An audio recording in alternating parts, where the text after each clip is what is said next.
On vit dans un monde de nombres et de chiffres depuis un an. La gouvernementalité par les nombres, finalement, tout ce qui décide de votre destin, c'est combien il y a de morts, combien il y a de gens en réanimation, etc. Il y a besoin que qu'on puisse y voir un petit peu plus clair. Donc Vincent, avec son regard affûté de mathématicien sur l'épidémiologiste, va nous aider. Merci Vincent. Oui, merci Louis. Donc, on va augmenter un petit peu dans le niveau de preuve, effectivement, dans la mesure où on va prouver mathématiquement, puisque ce qui est bien en mathématiques, c'est qu'on peut prouver les choses de manière très très rigoureuse et assez définitive, que l'étude Comcore donc est une étude tout à fait frauduleuse, un petit peu comme ceux qui nous regardent peut-être l'ont su du Lancet. Et donc, c'est à partir de cette étude en particulier que Castex a justifié donc la fermeture des restaurants. Donc voilà, donc cette fermeture des bars et des restaurants, elle a été décidée donc par l'article 40 du décret du 29 octobre 2020. Et ça a été justifié, donc, cette fermeture par Castex, donc au micro de Sonia Merlbrook, donc grâce à l'étude scientifique, entre guillemets, du professeur Fontanet, donc, qui a mené l'étude Comcore. Alors, on va voir en fait que c'est assez facile de prouver logiquement et mathématiquement que cette étude a trois caractéristiques. D'abord, elle est totalement arbitraire. En plus, elle est hélas frauduleuse et en plus, elle est complètement incohérente. Alors, pourquoi et comment ça marche, l'étude Comcore? Alors, c'est ce qu'on appelle une étude par comparaison, c'est-à-dire que vous prenez une population de gens qui sont malades, c'est la cohorte des cas. Vous choisissez un autre échantillon de personnes qui ce qu'on appelle la cohorte des témoins. Et dans ces deux échantillons, vous choisissez un critère d'exposition. Alors, par exemple, c'est fumer la cigarette ou ne pas fumer la cigarette. Et dans le cas qui nous intéresse, c'est fréquenter les restaurants ou ne pas fréquenter les restaurants. Et puis, donc, vous présentez ces deux cohortes et ces deux critères d'exposition dans un tableau donc, qu'on appelle une matrice. Et ça va vous permettre donc d'effectuer ce qu'on appelle les odds ratio, en fait, c'est-à-dire les facteurs de risque. Alors, comment ça marche? Tout simplement, vous faites le ratio donc parmi les malades de ceux, par exemple, qui fument et ceux qui ne fument pas. Vous faites le ratio dans la cohorte des témoins de ceux qui fument et de ceux qui ne fument pas. Et vous faites la division entre ces deux ratios pour les comparer entre eux et en particulier donc pour voir si c'est plus petit ou plus grand que 1. Donc là, typiquement, vous allez faire le rapport donc ici donc de 100 sur 40 que vous divisez par 30 sur 180. Vous formez donc le produit de 100 par 180 que vous divisez par 30 fois 40 et ça vous donne donc un rapport qui est de 15. Et donc, ce calcul vous dit que vous avez 15 fois plus de chances donc d'attraper un cancer quand vous êtes fumeur que quand vous êtes non-fumeur. Alors en fait, ces chiffres, on peut les interpréter un peu plus statistiquement et on peut donc, en plus de ce calcul donc d'odds ratio, donner un intervalle de confiance sur la valeur qu'on a calculée qui permet de dire si, oui ou non, eh bien, le facteur de risque que vous avez va vous permettre de rentrer dans une cohorte ou dans une autre. Bon. Donc, le principe est le suivant. Donc, vous calculez un odds ratio avec une méthode donc, que vous chargez en général dans une librairie. Vous calculez à partir d'une interprétation statistique de cette odds ratio donc, eh bien, un intervalle de confiance à 95%. Et si le facteur 1 appartient à cet intervalle de confiance, vous dites que vous êtes exposé pour la maladie en question. Si jamais eh bien, 1 n'est pas dedans, vous dites que soit eh bien, effectivement, le facteur est un facteur de risque, soit c'est un facteur de protection. Donc la grande règle, c'est si 1 est dans l'intervalle de confiance, eh bien, il n'y a aucune conclusion à tirer en termes de risque sur le critère que vous voulez tester. Donc ça, c'est le principe, effectivement, de l'étude de Fontanet. C'est comme ça qu'il a fait. Donc, qu'est-ce qui s'est passé? Il s'est passé que dans son étude, donc la CPAM a envoyé environ 30 000 mails à des gens qui sont malades et a récupéré donc 3 426 réponses sur eh bien, des facteurs de risque, par exemple aller au restaurant, aller en discothèque, manger avec des amis, etc., etc. Donc cette cohorte de cas malades donc, a été recrutée par la CPM donc, via des mails. Et puis la cohorte des gens sains donc, qui n'étaient pas malades a été choisie par Ipsos. Et donc, on a choisi 1713 personnes pour eh bien, faire des comparaisons en termes de facteurs de risque entre les gens malades et les pas malades. Alors, le problème, en fait, de ce genre de test, c'est que vous devez donc recruter deux listes, une liste de cohorte, une liste de cas malades et une liste de cas non malades, sains, et qu'il y a toujours, effectivement, des biais possibles dans les recrutements qui font que eh bien, les odds ratio que vous allez calculer éventuellement sont biaisés par rapport à ce qui s'est passé. Donc là, dans l'étude Comcore, il y avait deux biais structuraux qui étaient extrêmement importants. Le premier, c'est que effectivement, on a choisi de ne pas tester, donc d'éliminer par principe les facteurs de risque liés aux endroits où les gens habitaient, ce qui était un peu bizarre, puisqu'on sait que, effectivement, en France, sur les épidémies, il y a eu, par exemple, au printemps, beaucoup plus de risques quand on était dans l'Est, dans le Nord ou à Paris. Donc ça, c'est un petit peu gênant. Et d'autre part, il y a un biais hallucinant dans l'étude, donc comme quoi, c'est qu'on a surreprésenté en fait les jeunes dans la catégorie des gens malades, donc par rapport à la cohorte des cas témoins, ce qui faisait que, en termes de évidemment fréquentation de bars et de restaurants, on pouvait s'attendre à ce que les jeunes allant plus souvent que les personnes plus âgées, donc plus de 70 ans, sans doute dans les bars et dans les restaurants, naturellement, on allait obtenir que fréquenter les bars et les restaurants avait un facteur de risque, alors qu'en fait, c'était juste le fait qu'on avait plus de jeunes dans la liste des cas malades. Donc ça, c'est de toute façon, de manière générale, quand on fait des études par facteur de risque, il faut bien contrôler en fait les biais qu'on introduit éventuellement entre les cas témoins et les cas malades. Alors, donc, je vous ai donné la visualisation donc, des résultats qui ont été obtenus par l'étude Comscore sur donc, les habitudes de fréquentation des bars et des restaurants, donc entre les gens qui sont malades ici dans la colonne de gauche et les gens qui ne sont pas malades ici dans la colonne de droite. Et donc, à partir donc, des chiffres qu'on a, donc à chaque fois que vous avez 4 chiffres que vous mettez dans une matrice, vous pouvez calculer donc, les facteurs de risque associés. Et donc, la conclusion principale de l'étude qui était arrivée, c'est que quand vous étiez malade, vous aviez en fait 2 fois plus de chances d'avoir été malade parce que vous étiez allé en fait au restaurant ou dans les bars. Donc c'est cette question-là donc qui effectivement est ressortie de l'étude et c'est ce qui a fait exactement que Castex a dit on va fermer les bars et les restaurants parce que dans cette étude, à la question fréquentez-vous les bars ou les restaurants, eh bien les gens qui étaient malades avaient répondu 2 fois plus par l'affirmatif que en gros ceux qui n'étaient pas malades. Alors donc, il y a effectivement un petit problème dans cette question. On voit, c'est que finalement, on a posé 3 questions ici dans ce sondage finalement. Donc une première question, avez-vous fréquenté les bars ou les restaurants?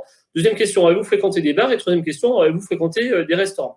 Alors c'est un peu bizarre quand même parce qu'on a l'impression que les questions sont redondantes et on ne voit pas pourquoi on devrait répondre à ces 3 questions alors que finalement la réponse à ces 2 questions, donc la fréquentation des bars et ensuite la fréquentation des restaurants, a l'air suffisante. Bon.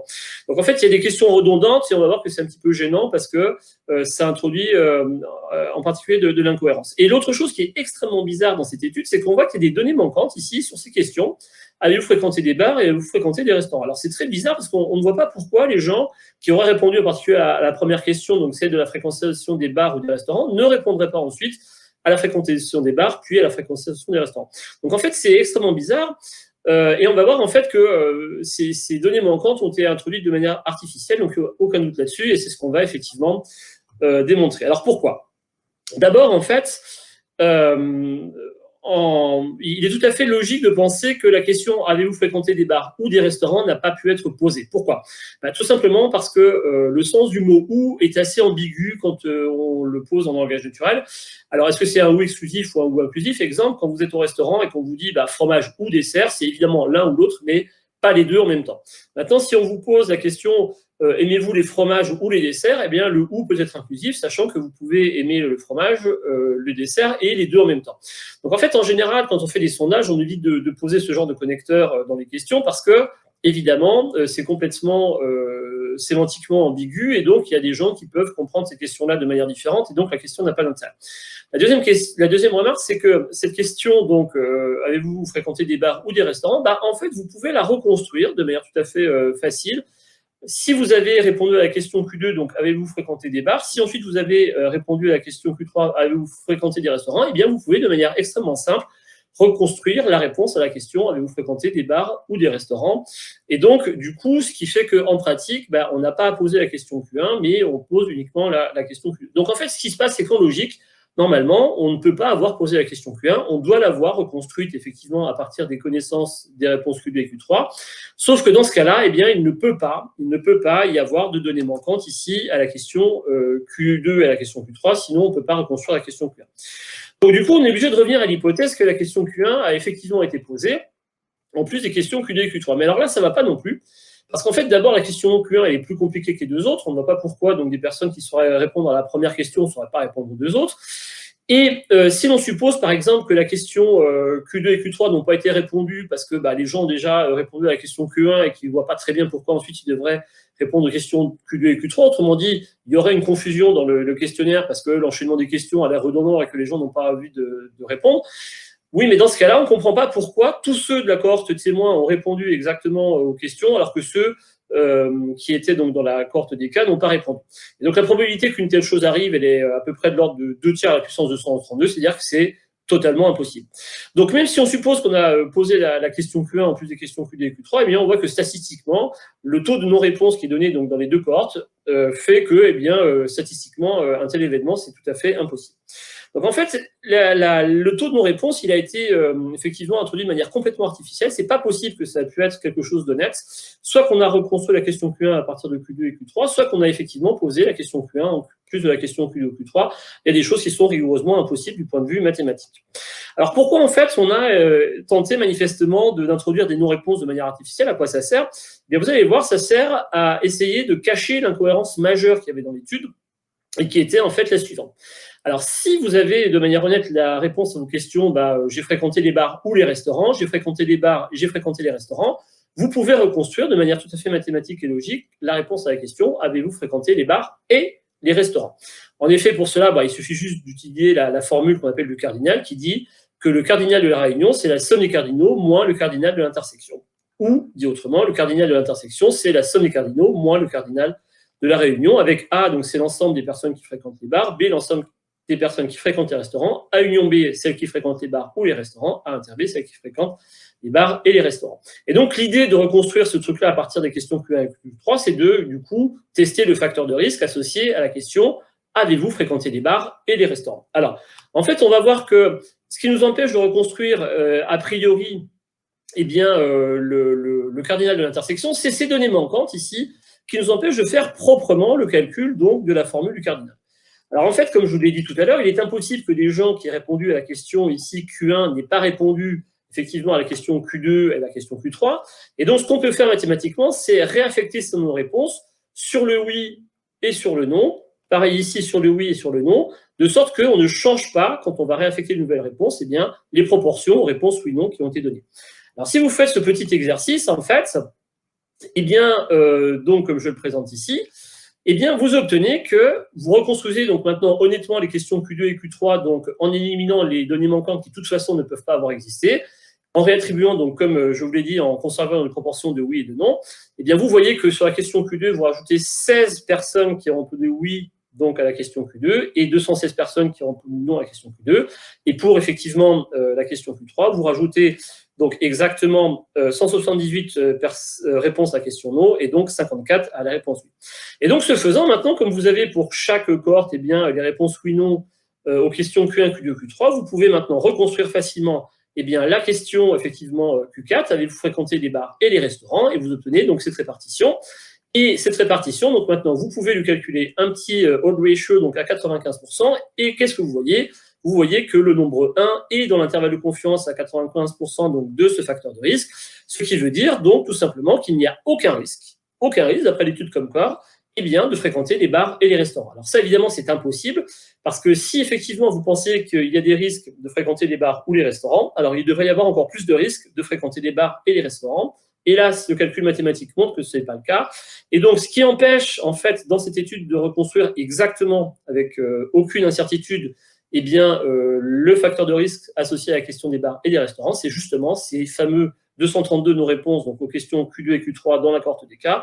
Mais on a vu que ça, c'était absolument impossible du point de vue logique. Et donc, ça veut bien dire, en fait, qu'on a bidonné, et j'affirme ici qu'on a bidonné sciemment, en fait, ces réponses-là, pour empêcher la reconstruction donc, de la question sur le et, qui montrait que, eh bien, de toute façon, l'étude était totalement incohérente. Il n'y a manifestement pas de risque particulier à fréquenter les bars, les restaurants, puisque le facteur de risque associé à la question Q4, lui, contient évidemment le nombre 1. Voilà. Donc, j'en ai fini. Et donc, je vous remercie d'avoir écouté tout ça. Merci beaucoup Vincent, j'espère que le public est sensible au caractère jubilatoire de cette présentation, parce qu'il y a quelque chose d'extrêmement savoureux à démonter finalement cette histoire de bar et de restaurant. Cette étude Comscore a été faite par Jérôme Fontanet, c'est bien ça Vincent? Arnaud Fontanet, oui. Arnaud Fontanet, pardon. Arnaud Fontanet, donc membre du conseil scientifique. Membre du conseil scientifique national. Oui. Pas du conseil scientifique indépendant, hein, mais du conseil scientifique. Non, il n'aurait jamais sa place dans le conseil scientifique. Serait-il possible, on pourrait poser cette question, qu'un membre du conseil scientifique ait commis une étude frauduleuse?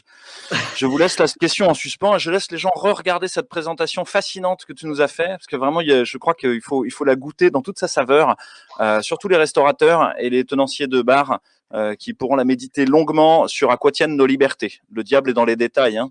À quoi tiennent nos libertés?